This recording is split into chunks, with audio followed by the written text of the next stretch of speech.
नमस्कार, मैं हूं आपके साथ शगुफ्ता साहिल देव। आप देख रहे हैं जीएनटी स्पेशल। जीएनटी स्पेशल में आज बात राष्ट्र रक्षा के संकल्प की करते हैं। बात भारत के भीष्म टैंक की, जिसे पहली बार देश में ही ओवरहॉल किया गया है, यानी इसके हर पुर्जे को अलग करके, दुरुस्त करके इसे फिर से तैयार किया गया है। देश में पहली बार हुई इस ओवरहॉलिंग के बाद महाशक्तिशाली भीष्म टैंक नए जैसा हो गया है। यानी T-90 भीष्म टैंक का ये सफल ओवरहॉल आर्मी की corps of electronics and mechanical engineering ने Delhi cantonment 505 army base workshop में किया। ये भारतीय सेना की बढ़ती आर्म्ड कैपेबिलिटी का शानदार उदाहरण माना जा रहा है। दरअसल लंबे समय से चल रहे रूस यूक्रेन युद्ध का असर हथियारों की सप्लाई और सेना की मारक क्षमता पर भी पड़ा है। ऐसे वक्त में ये ओवरहॉल और भी खास हो जाता है। ये डिफेंस में भारत की आत्मनिर्भरता की नई मिसाल कायम करेगा।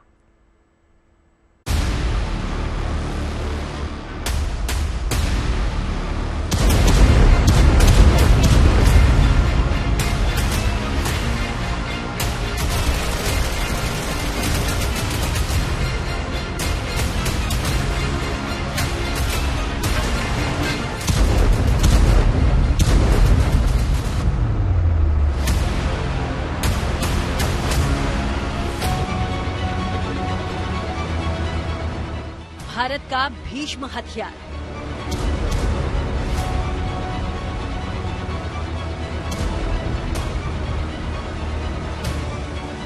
अब भारत में हो रहा तैयार।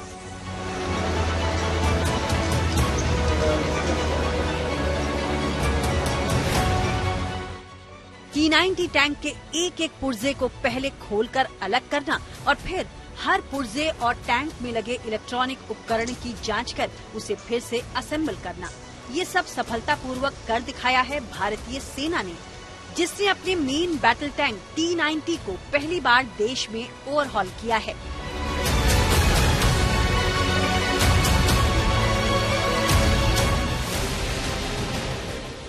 इस समय देश के भीतर बाहुबली भीष्म की ओवरहॉलिंग होना अपने आप में बेहद बड़ी बात है।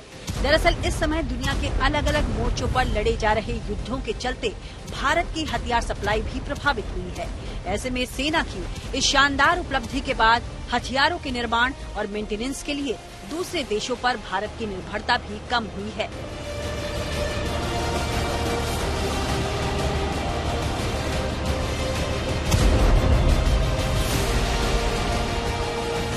पिछले लंबे समय से रूस यूक्रेन युद्ध की वजह से भारतीय सेना की मारक क्षमता पर भी असर पड़ा है, लेकिन अब भारतीय सेना ने उसका रास्ता ढूंढ लिया है। खासतौर से T-72 टैंक जो रूस से बनकर आते थे, उनके कल पुर्जे नहीं आ रहे थे। ऐसे में भारतीय सेना ने खुद देश के अंदर पहली बार T-90 जो भीष्म टैंक है उसको ओवरऑल किया है, यानी कि पुराने टैंक को नया किया है।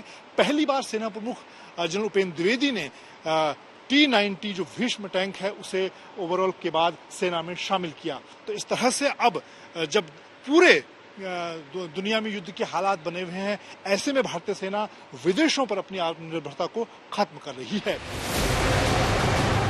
दरअसल भारत ने ये T-90 टैंक रूस से ट्रांसफर ऑफ टेक्नोलॉजी के जरिए लिए थे, जिसके तहत रूसी टेक्नीशियंस ने इसकी ओवरहॉल फैसिलिटी डेवलप करने में मदद की, जिसके बाद पहली बार सेना के इस मेन बैटल टैंक को ओवरहॉल किया गया।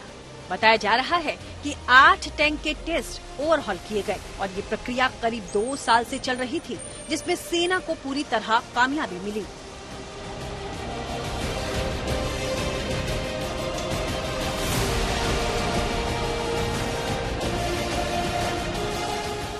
ये एक पहल है जो 505 आर्मी बेस वर्कशॉप ने की है। हमारे पास में कंपोनेंट लेवल रिपेयर फैसिलिटी है, लेकिन फिर भी एक ऐसे टैंक को ओवरऑल करना जिसके अंदर कॉम्प्लेक्स इलेक्ट्रॉनिक्स हैं, एक बहुत बड़ा चैलेंज था। पर हमारे 505 आर्मी बेस वर्कशॉप को और उनके जो काम करने वाले सिविलियन और कम्बेटेंट वर्कर्स हैं, उनका एक पूरा श्रेय उनको जाता है कि उन्होंने इस चीज को बाकुमल ना कि समय से पहले खत्म किया, बल्कि एक अच्छे ढंग से खत्म किया कि चीफ ऑफ आर्मी स्टाफ ने ये समझा कि वो आकर के इस रोल आउट फैसिलिटी को को देखेंगे और उसको सराहेंगे। साल 2003 से ही ये T-90 टैंक इंडियन आर्मी का मेन बैटल टैंक है, जो कई युद्धाभ्यासों में अपनी ताकत का प्रदर्शन बखूबी करता भी आया है। लेकिन नई चुनौतियों को देखते हुए इसका ओवरहॉल जरूरी हो गया था। लिहाजा सेना चरणबद्ध तरीके से अपने इस मेन बैटल टैंक को अपने हाथों से ओवरहॉल करने में जुटी है। यानी इस ओवरहॉल के बाद टैंक फिर से नई लाइफ पाता है और ये बिल्कुल नए जैसा हो जाता है।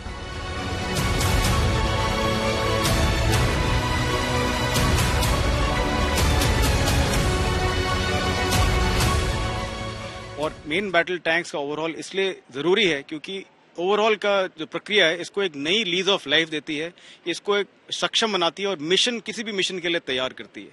T90 हमने इस साल पहली बार ओवरऑल किया है। इसके लिए हमने अपनी इंटरनल फैसिलिटी और मशीनें अपग्रेड की थी और नए ऑटोमेटेड टेस्ट इक्विपमेंट्स OEM से लेके उनकी सीख लेके हमने आत्मनिर्भर तरीके से इसको अपने आप ओवरऑल किया है। तो अगर हम सामान्य शब्दों में समझना चाहें, ओवरऑल के बाद क्या क्या टैंक में चेंजेस होते हैं और क्या कितनी इसकी लाइफ बढ़ जाती है? एक टैंक का मेन काम होता है दुश्मन के टैंक को मार गिराना और कारगर रखना। तो ओवरऑल के समय उसकी mechanical system, electronic system, fire control system, सब चीज को इंडिविजुअली ओवरऑल करके वापस जोड़ा जाता है। हर चीज को इंडिविजुअली टेस्ट किया जाता है ताकि एक टैंक SSKP जो हम बोलते हैं सिंगल शॉट किल प्रोबेबिलिटी को अचीव करे। टैंक की ओवरहॉलिंग का ये काम आर्मी की corps of electronics and mechanical engineers ने दिल्ली कैंटोनमेंट के 505 आर्मी बेस वर्कशॉप में किया है। हाल ही में army chief general Upendra Dwivedi की मौजूदगी में पहले T90 टैंक को सफल ओवरहॉल के बाद सेना में शामिल किया गया।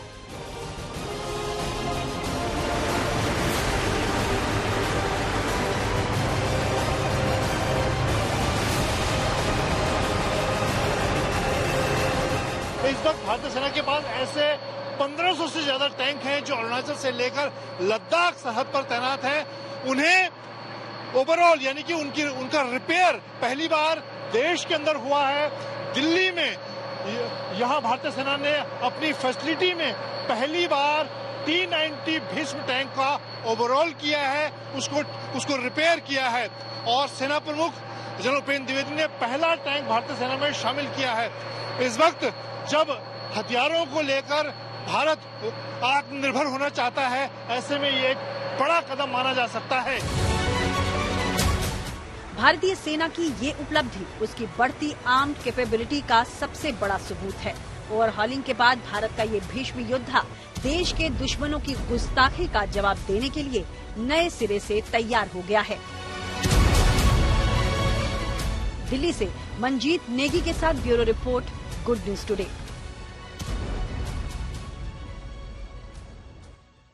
आपको बता दें कि भीष्म टैंक दुनिया के सबसे ताकतवर बेहतरीन टैंक्स में गिना जाता है। लगभग 2 दशक पहले महाबली भीष्म भारत के रक्षा कवच को मजबूत करने के लिए सेना को मिला था।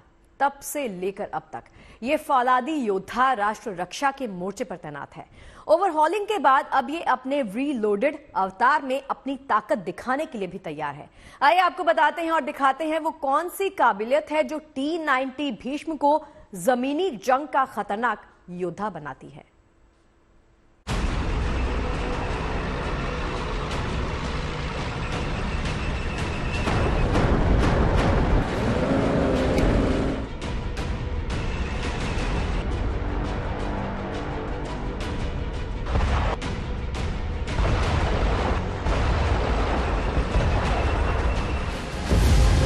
T90 भीष्म भारत की आर्टिलरी ब्रिगेड का वो बाहुबली है जिससे देश के दुश्मन खौफ खाते हैं। T90 भीष्म का नाम दुनिया के बेहतरीन टैंकों में शुमार होता है। भीष्म का प्राइमरी वेपन है 125 mm की कैनन, जो अलग अलग तरह के गोले दागने में सक्षम है, जिसमें मिसाइल दागने की क्षमता इसे खास बनाती है। बंजर रेगिस्तान में जहां सड़क का नामो निशान नहीं होता, वहां भी T90 तूफानी रफ्तार से दौड़ता है। T90 टैंक 60 किलोमीटर प्रति घंटा की रफ्तार से दौड़ सकता है। इसकी रेंज करीब 550 किलोमीटर। ये 6 से 8 किलोमीटर दूर तक टारगेट को तबाह करने की ताकत रखता है। करीब 50 टन के भीष्म को ताकत मिलती है अपनी शक्तिशाली इंजन से, जिसकी बदौलत चाहे पहाड़ हो या खाई, वो सब कुछ पार कर सकता है।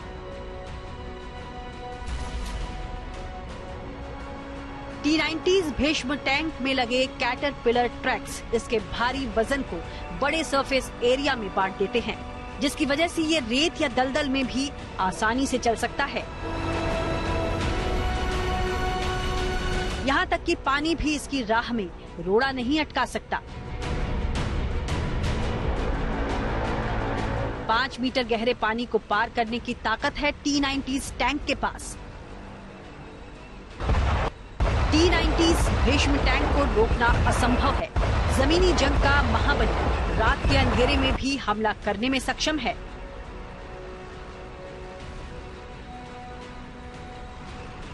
T-90 टैंक को पहाड़ी सीमाओं का सबसे बड़ा रखवाला कहा जाता है, जिससे पंगा लेना चीन और पाकिस्तान के बस की बात नहीं है।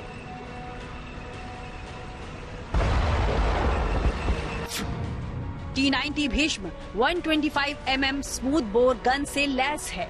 ये 1 मिनट में 7 राउंड फायर करने की ताकत रखता है। थर्मल इमेजर की मदद से अंधेरे में हमला करने में सक्षम है T-90 tank. Laser guided Invar missile system से लैस T-90 में परमाणु हमले में बचाव करने की क्षमता है। ये एक 3rd जनरेशन का टैंक है जो कि T-72 को रिप्लेस कर रहा है। इसका रेंज तकरीबन 5 किलोमीटर तक है और ये पानी के अंदर भी 5 मीटर तक जाके इसको तैयार किया जा सकता है कि उसके अंदर भी जा सके।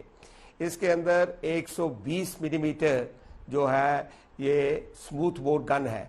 गन या राइफल्ड होती है या स्मूथ बोर होती है, तो ये एक्यूरेसी को ध्यान करते हुए इसमें स्मूथ बोर गन लगाई गई है और इसका इंजन जो है वो इस तरह का है कि इसकी पावर टू वेट रेशो काफ़ी हाई है। तो ये एक बढ़िया टैंक है और पूरी दुनिया में ये टैंक माना जाता है कि एक अच्छा टैंक है जो भारत के पास है। ये T-54, T-55, T-64, T-72 वाली जो सीरीज है उन टैंकों के साथ ये आके T-90 टैंक जो है बना, जैसे चाइना के पास T-99 टैंक भी है।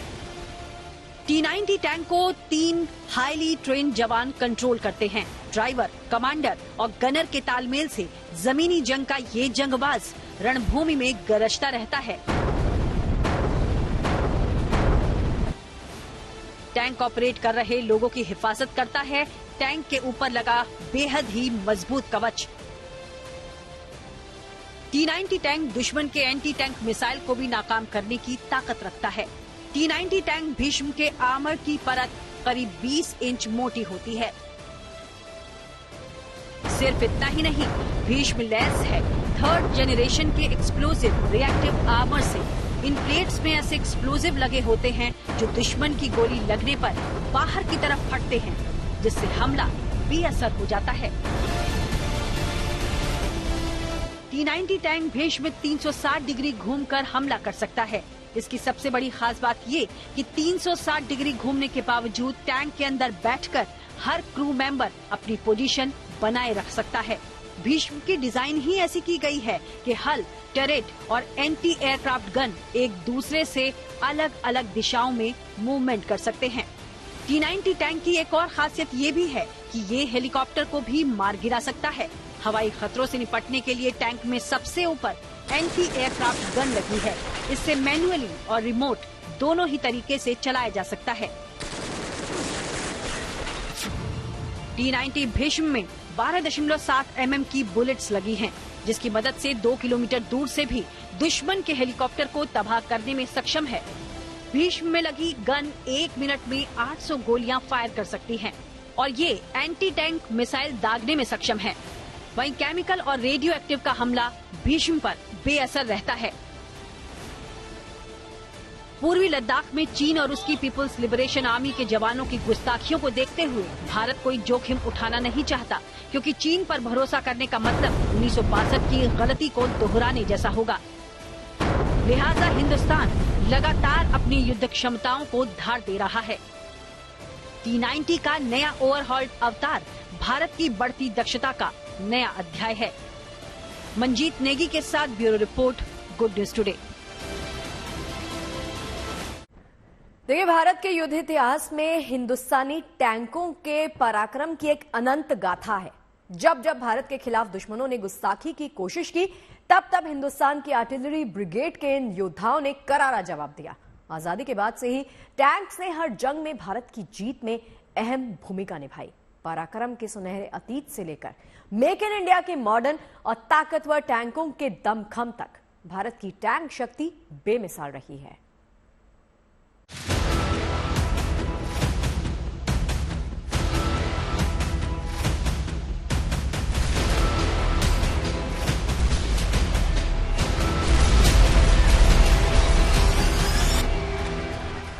जब जब भारत के खिलाफ दुश्मनों ने गुस्ताखी की कोशिश की, तब तब हिंदुस्तान की आर्टिलरी ब्रिगेड ने उनका मुंहतोड़ जवाब दिया।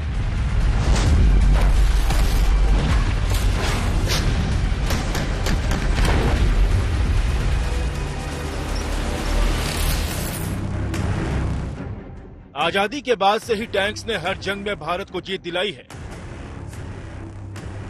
सेंचुरियन टैंक हो, PT-76 से लेकर T-55 हो या फिर विजयांग, जंग के दौरान ये टैंक विजय पताका फहराकर ही लौटे।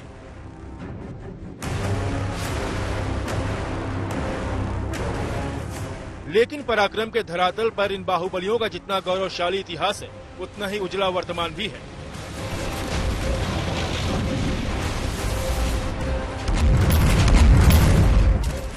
भारत ही नहीं बल्कि दुनिया के बेहतरीन टैंक्स में गिना जाता है T-72 टैंक। धरती रेतीली हो या फिर पथरीली, चंद मिनटों में दुश्मन का नामो निशान मिटा सकता है ये टैंक। 1970 के दशक में इसे भारतीय सेना में शामिल किया गया और साल 1971 के युद्ध में इसे अपने जंगी काबिलियत दिखाने का मौका मिला। प्रचंड ताकत रखने वाले इस सुपर टैंक को अजय नाम से भी जाना जाता है। भारत का T-72 tank Ajay 125 millimetre smooth bore gun से लैस है, जो 60 किलोमीटर से लेकर 70 किलोमीटर प्रति घंटा की स्पीड से दौड़ने की ताकत रखता है। इस टैंक की सबसे बड़ी खासियत यह है कि ये रीस्टार्ट होने में महज 6 से 7 सेकंड का वक्त लेता है। कम गहरी नदियों को आसानी से पार करने की ताकत है T-72 टैंक के पास। लाइट वेट टैंक की बात करें तो भारतीय सेना के पास जो T-72 अजय टैंक है, उसका वजन 41 टन के आसपास है। इसमें 12.7 mm anti aircraft machine gun लगी हुई है, जिससे एक बार में एक साथ 300 राउंड फायर होते हैं। इससे 1500 मीटर दूर बैठे दुश्मन पर सटीक निशाना लगाया जा सकता है। भारतीय सेना के पास T-72 टैंक के 3 वर्जन हैं, अजय MK1, अजय MK2 और कॉम्बैक्ट इम्प्रूव्ड अजय, जिनका भारत इस्तेमाल करता है। इस वक्त भारतीय सेना में करीब 2400 के आसपास T-72 अजय टैंक मौजूद है।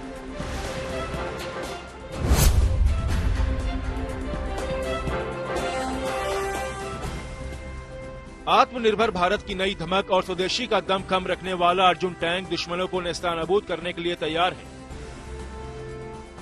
एमबीटी अर्जुन टैंक भारतीय सेना की वो स्वदेशी शान है जो मोर्चे पर उतर जाए तो मोबिलिटी में उसका कोई मुकाबला नहीं कर सकता।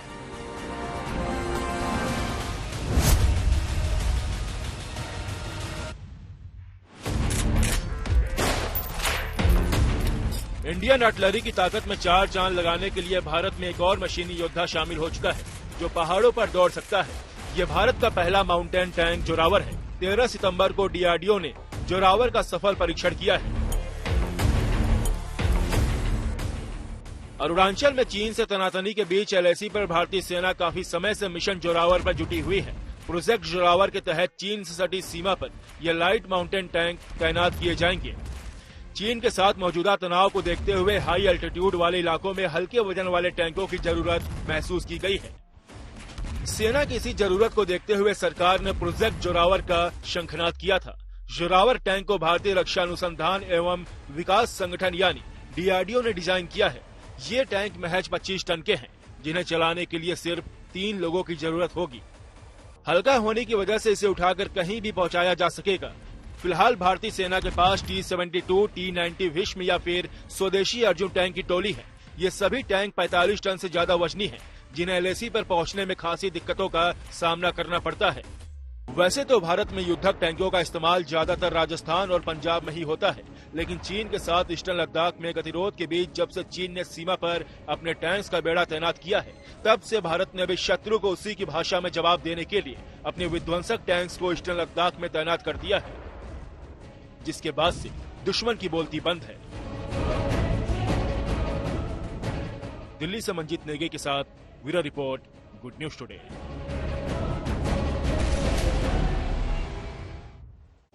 और चलिए जेएनटी स्पेशल की आज की इस खास पेशकश में फिलहाल के लिए इतना ही, लेकिन देश और दुनिया की अच्छी खबरों के लिए आप देखते रहिए गुड न्यूज टुडे। नमस्कार।